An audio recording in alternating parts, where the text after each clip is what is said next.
Seja muito bem-vinda, seja muito bem-vindo ao meu podcast Caminhos de Cura, lições de um cirurgião oncológico e robótico para mulheres no combate ao câncer. Eu sou o Dr. Alex Bruno, eu sou cirurgião robótico em câncer, formado pelo Instituto Nacional de Câncer, e eu faço cirurgias para recuperar meus pacientes, para curar e controlar o câncer, mas acima de tudo, o que eu opero é gente. E o que eu gosto mesmo, de verdade, é ajudar as minhas pacientes a enfrentarem o câncer de uma maneira melhor e recuperarem a sua vida de uma forma melhor. Além de prevenção do câncer, aqui eu também vou falar sobre tratamento e as atitudes e conhecimentos para vivenciar de uma forma melhor esse desafio. Então vamos juntos trilhar um caminho de esperança e de cura. Tudo bem por aí? Sejam todos bem-vindos, sejam muito bem-vindas a essa live. O pessoal ainda vai entrando aí. Hoje vou dar continuidade para as perguntas e respostas dos meus pacientes, da minha audiência, com o objetivo de diminuir aí o medo, ajudar a combater esses mitos, falar um pouco mais das verdades, e assim com essa informação a gente vai fazendo com que os pacientes, familiares e amigos de quem tem câncer fiquem mais seguros, mais tranquilos para caminhar, fazer essa caminhada de uma maneira mais tranquila, de uma maneira mais leve. E hoje, eu vou dar continuidade, igual eu falei, para a live de perguntas e respostas. Eu fiz uma pergunta para os meus pacientes. Quais eram ou quais são suas principais dúvidas com relação ao câncer e que você quer compartilhar aqui comigo e que eu vou anotar essas perguntas, eu anotei aqui nesse caderno e comecei a responder na semana passada. E nessa semana eu vou continuar respondendo. Então, se você que está aí não assistiu a live da semana passada, corre lá para ver, que com certeza a dúvida de uma pessoa às vezes pode ser a sua, e conhecimento ele pode ser transmitido assim, dessa maneira. E tem dois tipos de conhecimento: aquele que são lacunas, ou seja, são conhecimentos que a gente sabe que a gente não tem e que a gente pode buscar. Isso já nos ajuda muito, mas também existe aquele conhecimento que está ali no ponto cego, que é aquilo que você não sabe que existe, então você não sabe que não sabe. Então essas lives de perguntas e respostas também são importantes, porque às vezes é uma dúvida ali que vai atingir algum ponto ali que você também se beneficiaria, você também vai se beneficiar e vai entender melhor e tratar melhor o câncer de uma maneira mais simples, tá? Então, eu convido também a quem quiser fazer uma pergunta, pode deixar aí sua pergunta, que ou eu vou responder aqui ao vivo, ou também eu posso anotar para trazer uma próxima live, tá? Então, a primeira dica prática aqui que eu vou dar é pergunte ao seu médico. Então, às vezes eu faço umas cirurgias e depois os pacientes vão para uma quimioterapia, e às vezes numa consulta de retorno eles chegam para mim com várias dúvidas, às vezes até dúvidas com relação à quimioterapia que estão fazendo, ou algum tratamento complementar à minha cirurgia, e vem perguntar aqui para mim.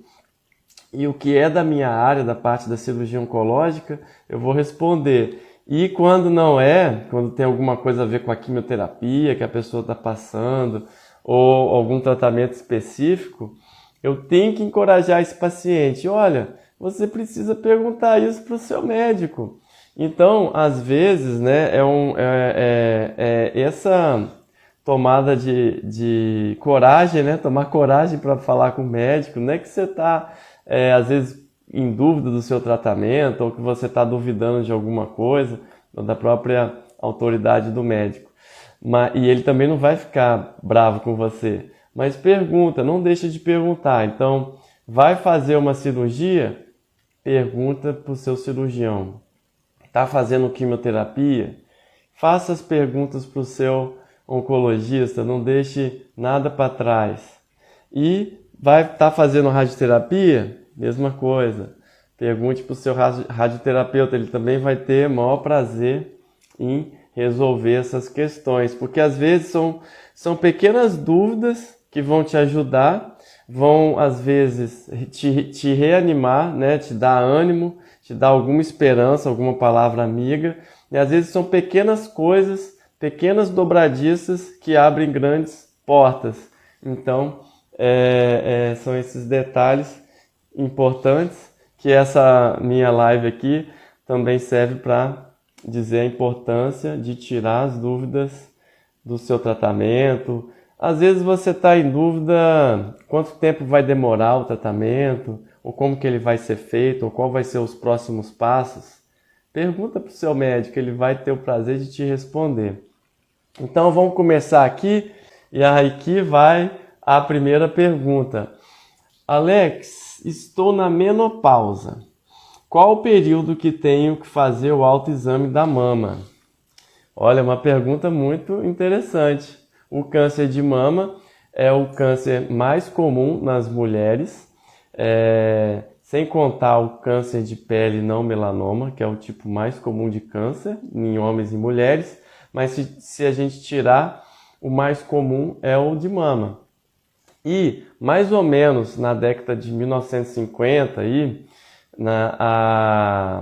existiu, né, surgiu uma campanha, né, e foi se disseminando, né, pelo mundo, uma campanha do autoexame, para a mulher se conhecer, para a mulher fazer o exame da mama e conhecer o seu corpo, principalmente na hora do banho ou na hora que vai se trocar, para que, caso tenha algum nódulo, um caroço que está crescendo ou que não se move muito, ou a mama está assimétrica, ou tem alguma alteração na pele da mama, coloração, dor, o mamilo está alterado, as mamas estão assimétricas, existem nódulos na axila. Tudo isso foi importante na época para as mulheres se cuidarem, e essas informações elas servem porque a mulher, detectando essas alterações, ela procura o médico. Mas foi visto que esse tipo de ação ela é importante, mas ela não tem muito impacto na sobrevida das mulheres de maneira geral. Eu quero dizer que, como uma ação de saúde como um todo, essa ação ela não consegue diminuir ou aumentar a vida das mulheres de um impacto tão grande, porque a gente está descobrindo o câncer quando ele já está se manifestando, e o que a gente quer é descobrir o câncer bem no início mesmo, antes mesmo dele formar um nódulo, antes mesmo dele ser palpável. Então hoje, né, sobre o autoexame da mama, ele não é mais... não existe assim uma regra, né? O Ministério da Saúde ele não diz para a mulher nem o período que ela precisa fazer, de quanto em quanto tempo, ele só fala que é importante. Quando a mulher eventualmente lembra dele, pode fazer sem medo, pode sim, para se cuidar, para se conhecer, mas que a principal recomendação de prevenção de câncer de mama é os exames de rastreamento. A mulher sim tem que cuidar da saúde, tem que fazer exercício físico, cuidar da alimentação, mas a medida mais importante que realmente tem impacto na sobrevida das mulheres e no tratamento em si é quando ela descobre bem no inicinho, quando o tumor nem é visível, e é possível fazer através do exame de rastreamento, que é a mamografia, que é um raio-x da mama. Esse raio-x pode mostrar uma área que depois pode ser investigada. Pode ou não precisar de um ultrassom complementar, ou uma ressonância da mama também complementar. Mas a principal recomendação é, a partir dos 40 anos, toda mulher deve procurar um ginecologista ou mastologista para fazer o exame clínico da mama. O ginecologista, o mastologista vai examinar a mama, vai pedir a mamografia e, se for o caso, o ultrassom ou ressonância, mas o mais comum é a mamografia mesmo, que é o exame de escolha para rastreamento, e anualmente vai fazendo esse acompanhamento, tá? E nas mulheres que têm o risco maior de ter câncer de mama, são aquelas mulheres que têm filhas, mães ou avós com câncer de mama, que tiveram câncer de mama, principalmente antes dos 50 anos, ou que tem algum parente de primeiro grau que teve câncer de mama, câncer de pâncreas, câncer de próstata, melanoma, câncer de ovário. Esses tipos de câncer, quando existem parentes de primeiro grau com esses tipos, a gente pode suspeitar de algum tipo de característica hereditária e 10% dos tumores de mama, dos cânceres de mama, têm origem hereditária, mais ou menos, e essas pessoas, portanto, essas mulheres, precisam começar os exames de rastreamento aos 31 anos ou 10 anos antes da sua parente mais nova ter o câncer, tá? Essa é a recomendação. Então, sobre o autoexame da mama, é isso, tá? Eu vou passar para a próxima pergunta. Se não ficou claro, alguém teve alguma dúvida com relação a essa explicação, pode falar aqui também, eu vou tentar explicar para vocês. Tá bom? Eu vou aqui para a segunda pergunta. Essa é uma pergunta bem complexa aqui que eu vou explorar alguns assuntos, tá? É um paciente meu que faz um tratamento de câncer paliativo, um câncer metastático, já tem mais de 10 anos. E ele me falou, Alex, sobre o tratamento paliativo, né? Como saber se existe algo novo sobre o meu câncer, o que tem aí de novidade, como é que está aí a minha possibilidade aí de novos tratamentos, eu vou ficar usando esse tratamento aqui para o resto da vida, como é que é isso? Então, a primeira coisa que eu vou fazer aqui é o que eu já falei no início da live.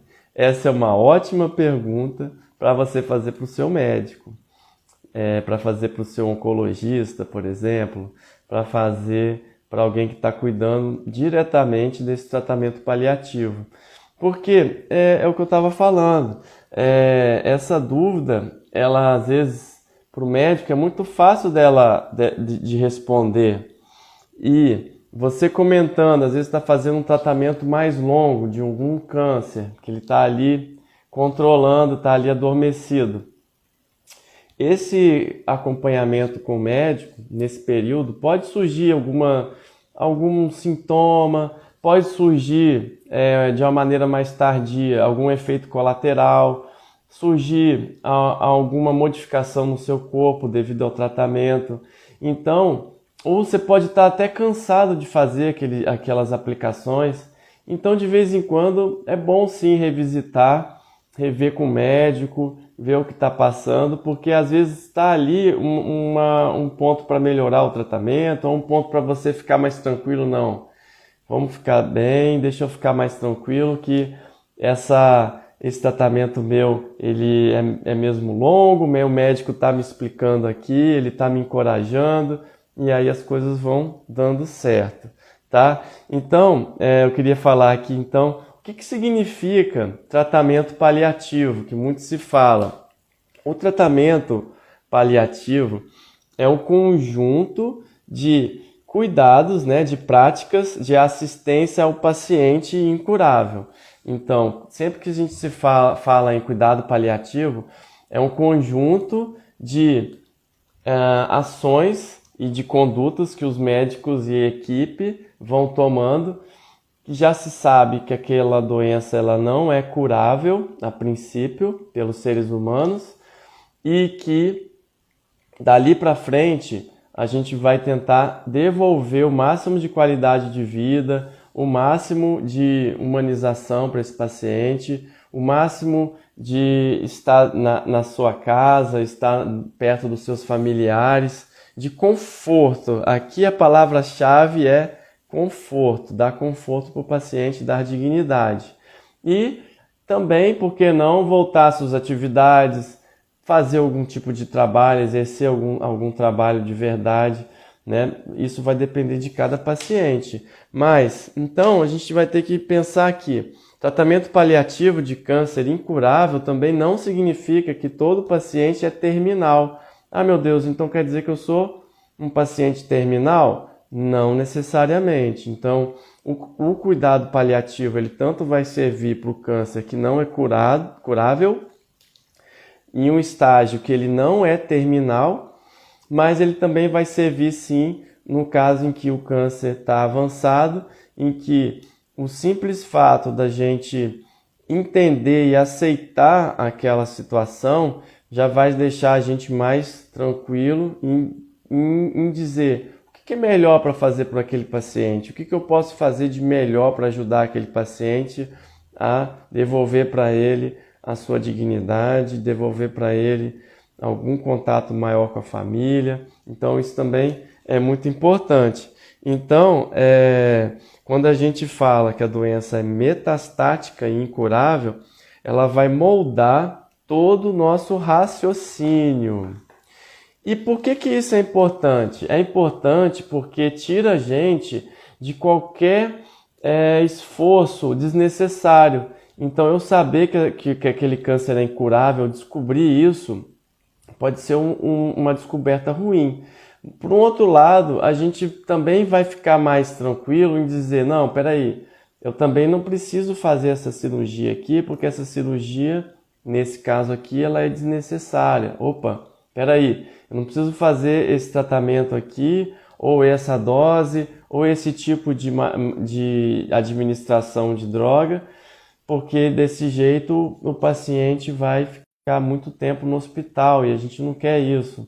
Então veja que essa premissa de que vai moldar o tratamento, de só saber que a doença não é curável, apesar de ser um resultado, uma coisa ruim, mas vai, por outro lado, ajudar a gente, os médicos, a equipe inteira, tanto de psicólogos, de fisioterapeutas que vão estar ali reabilitando, né, entendendo quais são as dores e sofrimentos do paciente para melhor dar o abraço, dar o carinho, dar o apoio que esse paciente precisa em cada momento.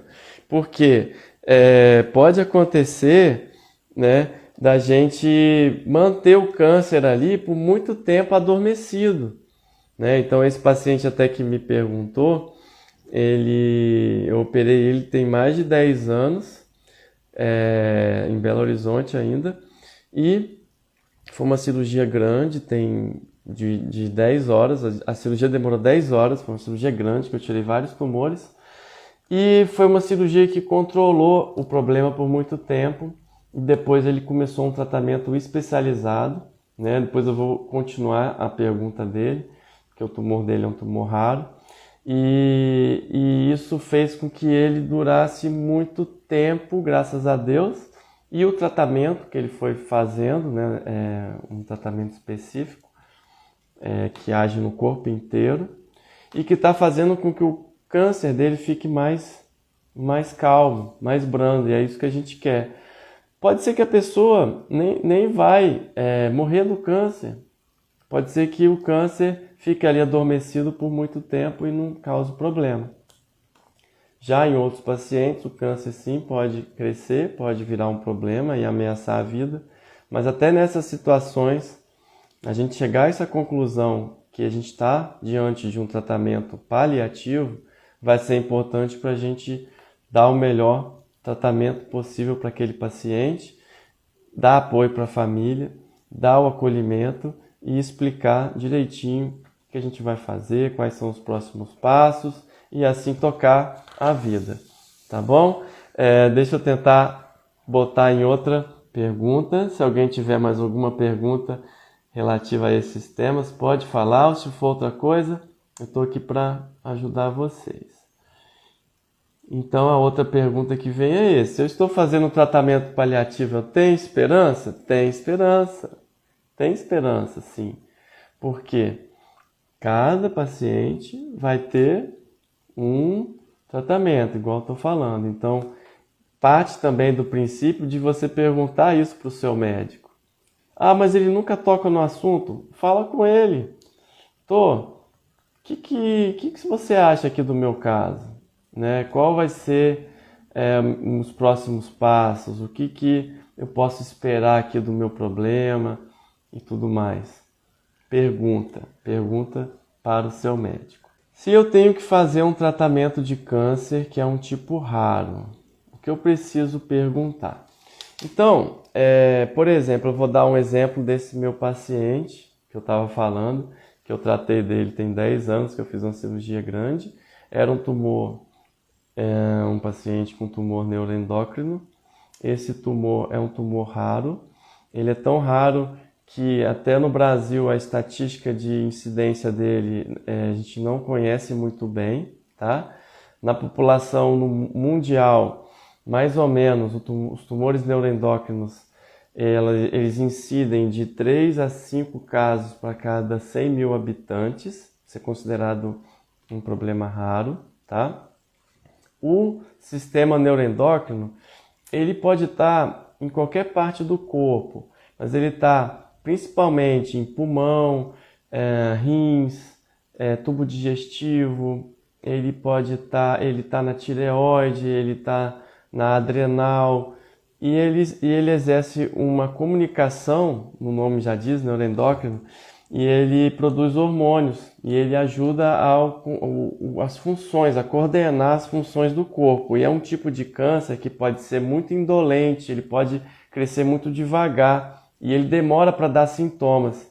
E 60% a 80% das vezes ele já é diagnosticado avançado. Então veja como esse meu paciente, só de eu explicar isso para ele, ele já vai aceitar melhor o fato dele estar com a doença já avançada. De alguma maneira, ele vai... Não, peraí, eu não preciso ficar lutando, não preciso ficar brigando com o universo, não preciso ficar brigando com a situação. É o que eu vou fazer daqui para frente. O Dr. Alex está me dizendo, o meu tratamento vai ser longo. Aqui para frente eu não preciso mais tentar tirar todos os tumores, porque se eu ficar fazendo isso, eu posso fazer cirurgias desnecessárias. Então, o Alex me falou que essa doença rara eu também posso procurar especialistas que tratam dessa doença e que, de alguma maneira, fazem esse tipo de tratamento sistêmico, por exemplo, né, como quimioterapia ou medicina nuclear, de maneira mais corriqueira. Então, esse paciente, até eu encaminhei ele para o INCA, Instituto Nacional de Câncer, ele faz um tratamento lá. E aqui é o que eu estou dizendo. Quando o câncer é raro também, você também pode vir perguntar para o seu médico, seu oncologista, seu cirurgião, qual o tipo de câncer, que tipo é esse de câncer eu tenho? Me explica melhor, porque às vezes você vai olhar na internet e não vai conseguir ouvir, entender bem. O médico vai saber te dar uma informação bem acurada, com acurácia, vai fazer uma curadoria de tudo que você tem na internet. Se você ainda não está num especialista, pergunte como é que eu chego num especialista. Se você está numa cidade do interior, esse tratamento para esse câncer que eu estou, ele pode ser feito aqui no meu município, ou eu tenho que procurar um grande centro? Quais exames que eu tenho que fazer? Quais são os próximos passos para eu tratar esse câncer raro? Então, é uma pergunta também que às vezes cai aqui para mim, de pacientes que vêm aqui na minha clínica, né, aqui na Clínica Almeida Leite, aqui na Reta da Penha, aqui em Vitória, que eu atendo com a minha esposa. Vem o paciente, às vezes, preocupado com o seu câncer, Doutor Alex, você não acha que eu tenho que ir para São Paulo ou para o grande centro para tratar esse câncer? Essa pergunta eu recebo ela com muita humildade e até com muita satisfação, porque esse paciente veio até a mim me perguntar isso e eu vou ter o maior prazer em responder. Eu vou analisar aquele caso, e muitas das vezes é o que acontece, e vou falar, olha, esse câncer que você tem, ele pode ser tratado aqui em Vitória. Existem profissionais que tratam muito bem essa doença. Aqui em Vitória você consegue fazer essa cirurgia aqui com maior tranquilidade e o tratamento oncológico em si. E em alguns casos, que são raros na verdade, mas eles existem, a gente encaminha sim para São Paulo, para o Rio, algum centro maior. Mas só do paciente perguntar isso e você está ali falando para ele, não, pode fazer a cirurgia aqui, veja como vai ser logisticamente melhor para você, você vai ter o apoio da sua família, não precisa se deslocar para fazer um tratamento fora do seu local da sua casa. E também acontece a mesma coisa de alguns pacientes que vêm do interior tratar aqui em Vitória comigo. Então isso também é uma questão que cada paciente vai decidir, mas sempre embasado na informação do médico. E ele tomando a decisão, ele se sentindo confortável ali naquele ambiente seguro, é o que a gente quer, tá? É promover o tratamento de uma maneira melhor possível e que ele seja feito numa situação que o paciente se sinta acolhido e que se sinta com o menor sofrimento possível por fazer aquele tratamento, tá? Vamos lá, vamos ver outra pergunta aqui. Aí veio essa pergunta aí. É possível curar o câncer que está em quimioterapia paliativa? Isso aí foi não saiu aí o termo paliativa. Então, o que é quimioterapia paliativa? Como eu estava falando, como o nome, o conceito que eu estava explicando aqui, o que é paliativo, é naquelas situações que a gente não espera mais a cura.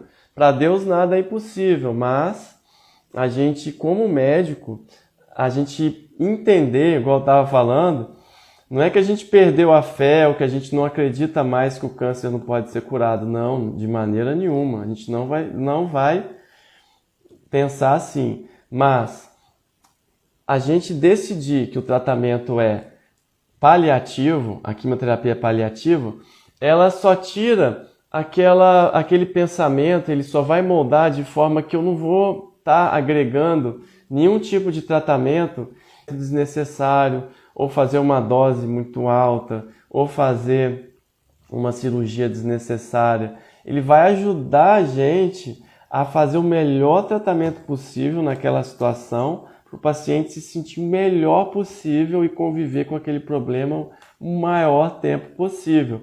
E isso só depende dele, né? As características biológicas do tumor que ele tem, só ele tem. Então, como que aquela quimioterapia ali vai agir naquele corpo? Sim, pode ter um resultado muito bom. O paciente pode fazer uma imunoterapia, uma terapia-alvo molecular ou algum tipo de terapia nova no câncer avançado e ter uma resposta completa, ou seja, o tumor ficar invisível ou curado por muito tempo. Pode, isso pode acontecer, eu já vi isso acontecer. É raro, doutor Alex? É raro. Mas, com o tempo, eu acredito muito no desenvolvimento da medicina e que isso vai se tornar mais comum. Com fé em Deus, e isso eu acredito muito, que as terapias vão chegar a um ponto em que a gente vai ver mais pessoas curadas e coisas incríveis que a gente até duvida. Eu acredito muito nisso. Deixa eu passar aqui para a próxima pergunta. Tá aí. Essa pergunta também é muito legal. Uma paciente minha, ela estava lá realmente vivendo uma situação real. Ela tinha feito um tratamento de câncer e ela tem meu telefone, ela tem meu WhatsApp e ela mandou: Doutor Alex, Eu tô aqui com uma dor, ela tinha feito um tratamento de câncer de pelve, na pelve, câncer de colo de útero, quimio-radioterapia. Eu tô com uma dor aqui muito forte no meu abdômen, eu tive febre, eu vou fazer xixi, a urina dói, o que eu faço? Então, o que eu gosto de falar para meus pacientes mantenha é uma dica prática aqui que eu quero dar para vocês. Mantenha uma pastinha, um arquivo, ou no computador, ou no celular, mas se puder ser uma pastinha, é melhor. Mantenha ali uma pastinha para você deixar todos os seus documentos, como laudos de biópsias, como exames de tomografia mais importantes, exames com acesso às imagens. Às vezes, ultimamente, eles ou dão um CD com as imagens, ou ele dá um login, uma senha, para o médico entrar e ver os exames com mais, as imagens com mais detalhes. Eu faço muito isso aqui no consultório, na minha prática. O que eu quero é ver os exames inteiros, então eu gosto muito de ver. E você carregar isso tudo numa pastinha, seus exames de sangue, laudos de biópsias, laudos de tratamentos, laudos de cirurgias que você fez, laudo de uma radioterapia que você concluiu. Então você junta aquilo organizado, cada pessoa vai ter a sua organização, né? Tem gente que usa pasta, aquela pasta de tablatura, de botar música, né? Aquelas sacolinhas. Não importa, mas se você trouxer na consulta, ou mesmo numa sacola, né, com zíper ou qualquer, você vai estar dando a informação para aquele médico que você está indo num pronto-socorro, num pronto atendimento ou numa internação sobre o seu câncer. Você também pode ter ali o telefone do seu médico na sua mão, ou dos médicos que cuidam de você, ou de algum psicólogo, psiquiatra, alguém que cuida diretamente de você. Aqui, eu tenho o telefone do meu médico. Se eu quer ligar para ele, você quer trocar uma ideia com ele ou discutir, isso vai ajudar muito. Ou também, às vezes, o local, né, onde você vai, já conhece, você já está indo ali para um hospital que já te conhece, que já tem seu prontuário. Mas ter essa pastinha sempre vai te ajudar, mesmo aí num médico que não tem relação, vou no cardiologista, vou no dermatologista e tal, ele vai ficar mais fácil para ele. E outra coisa que você tem que anotar ali, também é importante, às vezes deixa o telefone de algum amigo seu, de algum parente que cuida mais de você, que está mais ciente do seu caso. Então fica aquela pastinha ali para qualquer coisa, ela está ali na mão.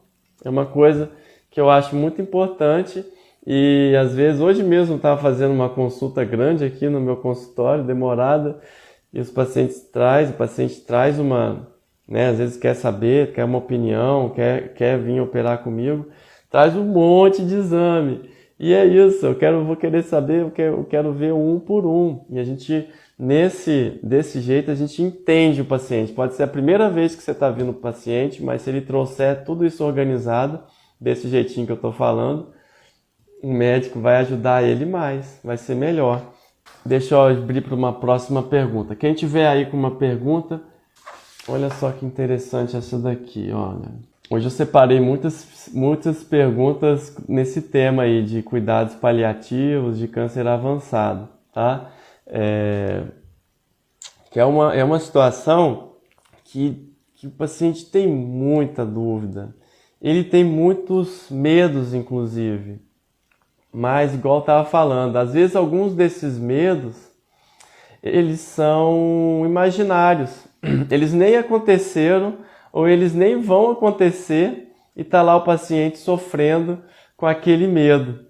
Então, eu quero pedir licença aqui para contar uma historinha que eu vi esses dias, que era a historinha de uma princesa que morava num castelo, numa torre, no alto de uma torre, e que, não sei lá o motivo, mas é uma história, que o rei lá botou um dragão ali para proteger aquela torre, E esse dragão botava todo mundo para correr.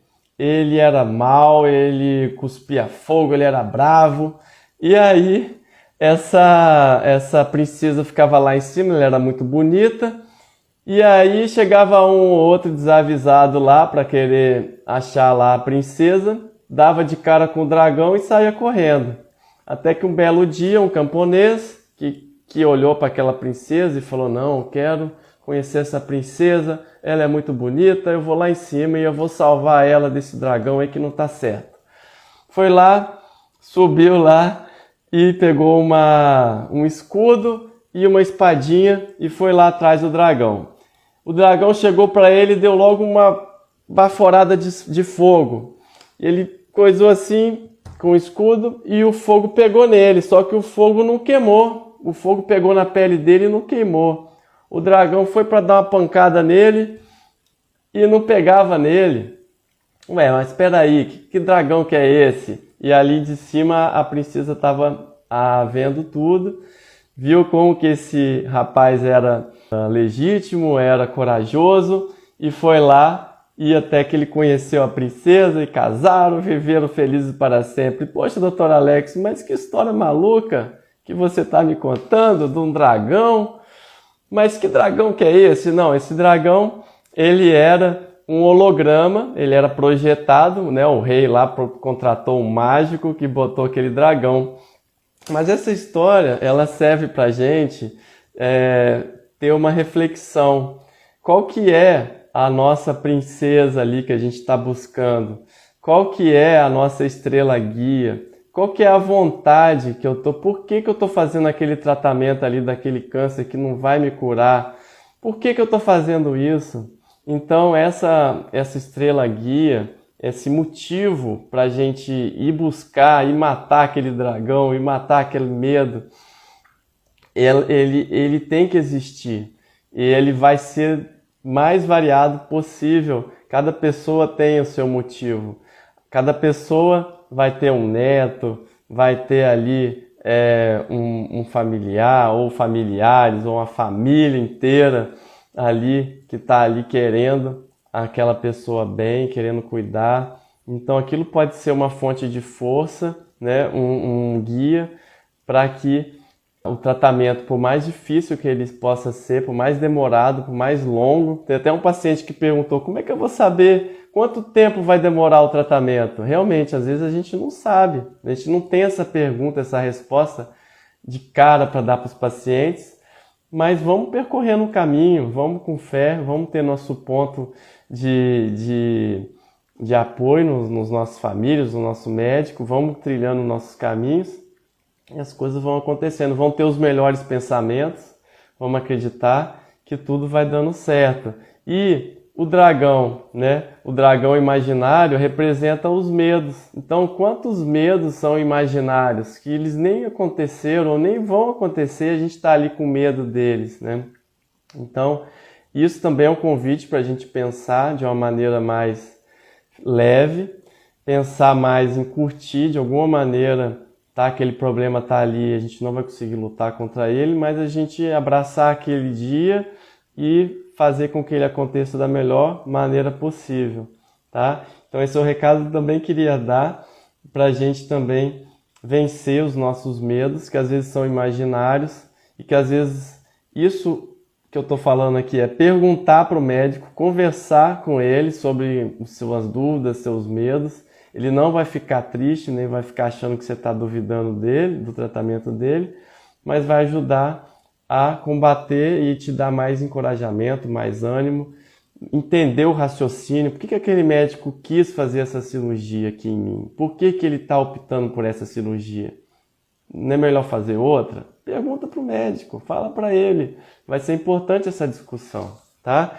É sempre de dois lados, tem as duas vias, né? Então a gente sempre vai respeitar a vontade do paciente, tá? Então, voltando aqui, meu pai, ele faz tratamento paliativo de câncer avançado de pâncreas e ele não está sentindo nada.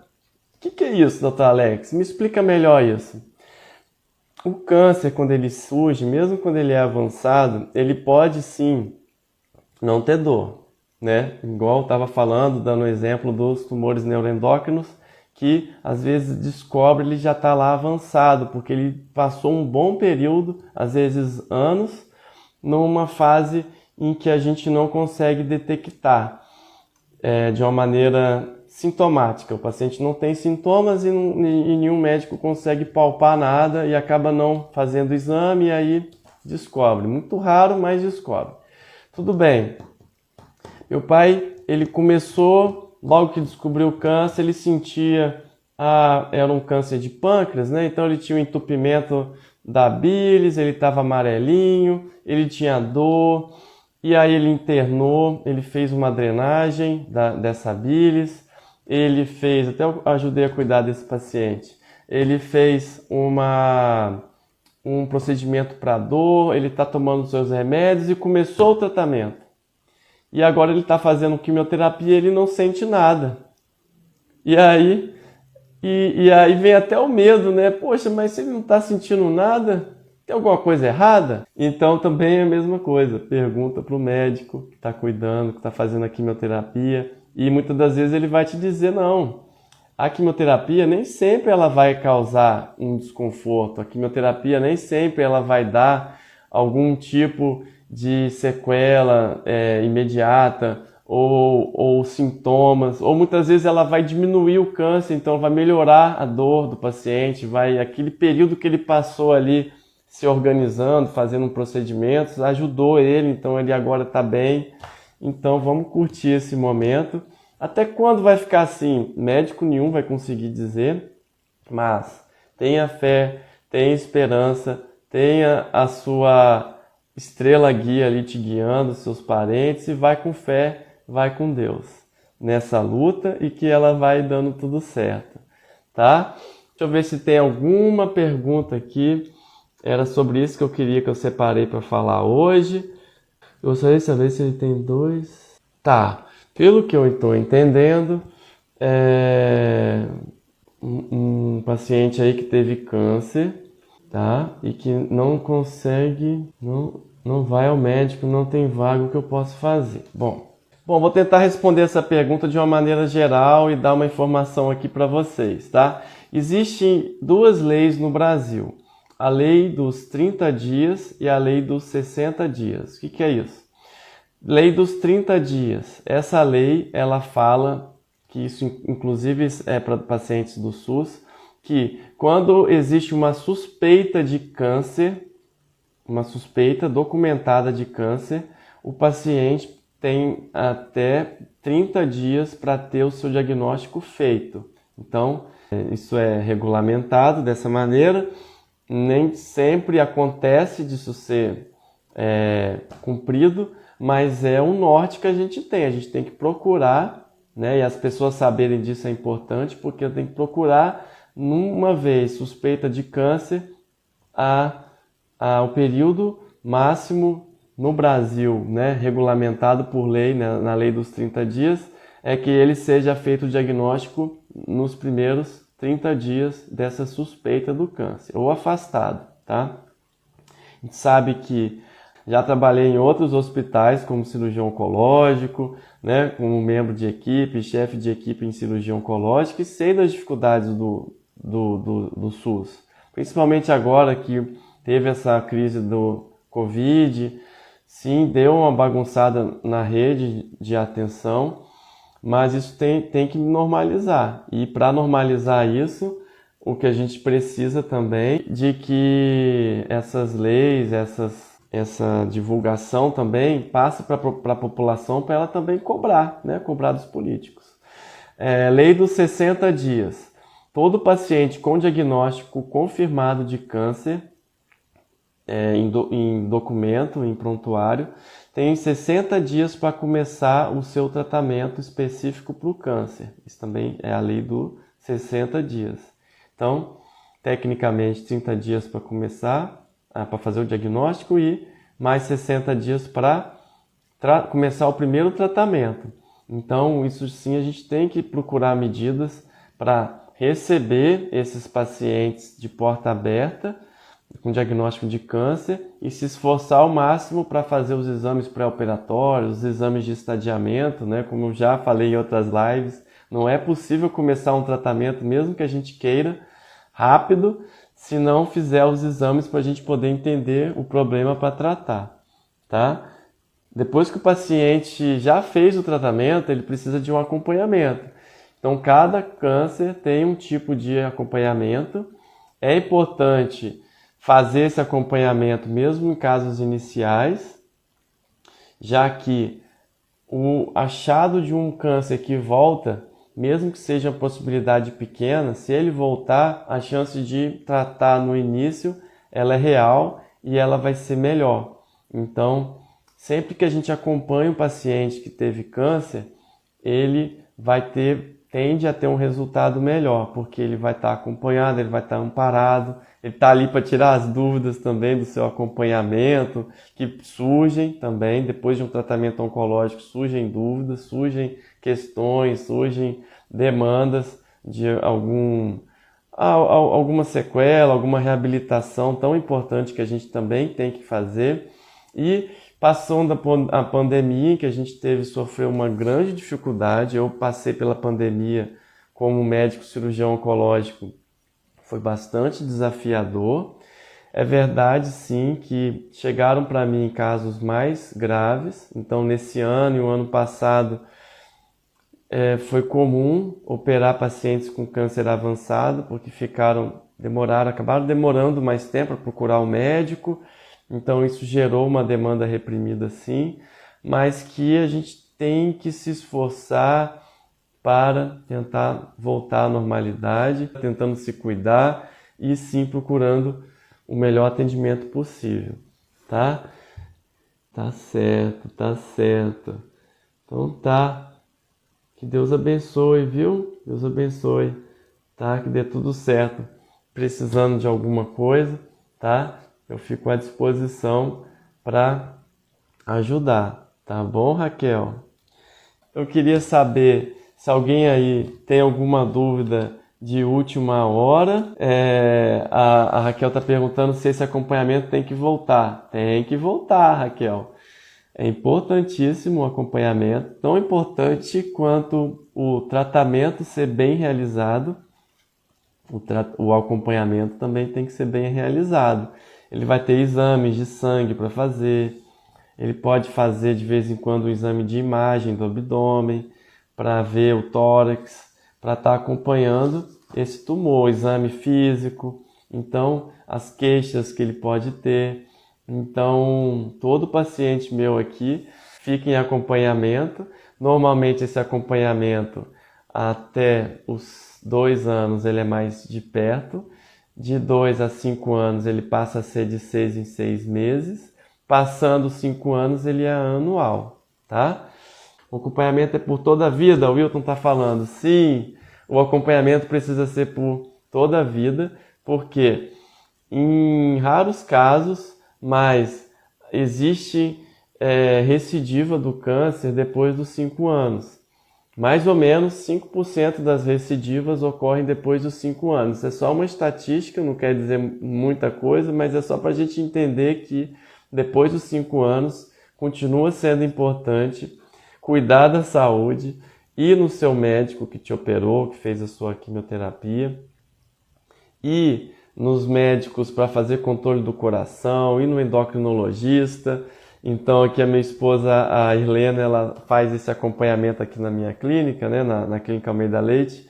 Ela trata do diabetes. O diabetes também é uma doença que a gente não pode deixar de cuidar, que é uma doença potencialmente grave que pode também causar até mutilações semelhante ao câncer.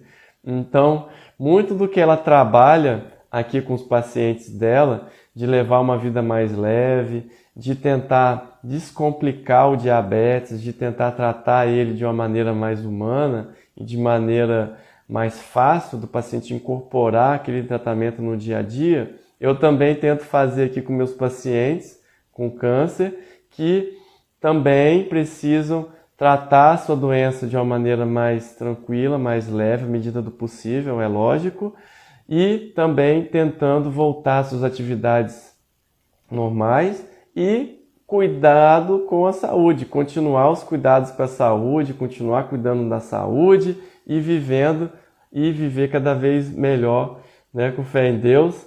A minha esposa acabou de entrar aí. Eu acabei de falar de você, tá? Qualquer hora, eu vou aproveitar que ela tá aí, ela deve estar ouvindo. Eu vou trazê-la aqui para fazer uma live comigo, para falar de bem-estar, para falar de obesidade, de tratamento humano e de tratamento da qualidade de vida, da saúde que a gente tem que dar, que inclusive isso ajuda a evitar o câncer, tá? Tanto para quem já teve, quanto para quem não teve câncer, Então é isso. Muito obrigado aí pela participação de vocês, tá? Qualquer dia desse eu volto mais com as lives de perguntas e respostas. Eu vejo que é uma live legal da gente fazer, que tira as dúvidas. As dúvidas, igual eu falei, muitas vezes elas são parecidas de uma pessoa para outra, e às vezes quem já trilhou o caminho de um tratamento, a dúvida dele pode ser de alguém que vai continuar, né, ou que vai começar o tratamento agora. Então, por isso é tão importante. E aqui eu também fiz aqui, quem assistiu a live, quem quiser assistir de novo, eu estou encorajando as pessoas também a perguntar para os médicos, né? Tem dúvida, pergunta. O médico vai ter o maior prazer em responder, tá bom? Assim eu acredito. Então, um grande abraço para vocês. Muito obrigado aí pela presença e até qualquer hora aí, se Deus quiser. Tudo de bom para vocês.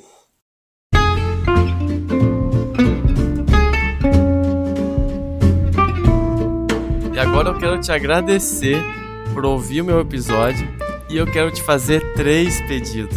O primeiro é deixar seu comentário aqui embaixo dizendo como esse episódio te ajudou ou outros episódios estão te ajudando.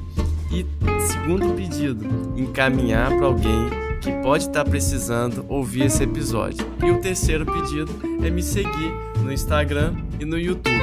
E até mais, até o próximo episódio.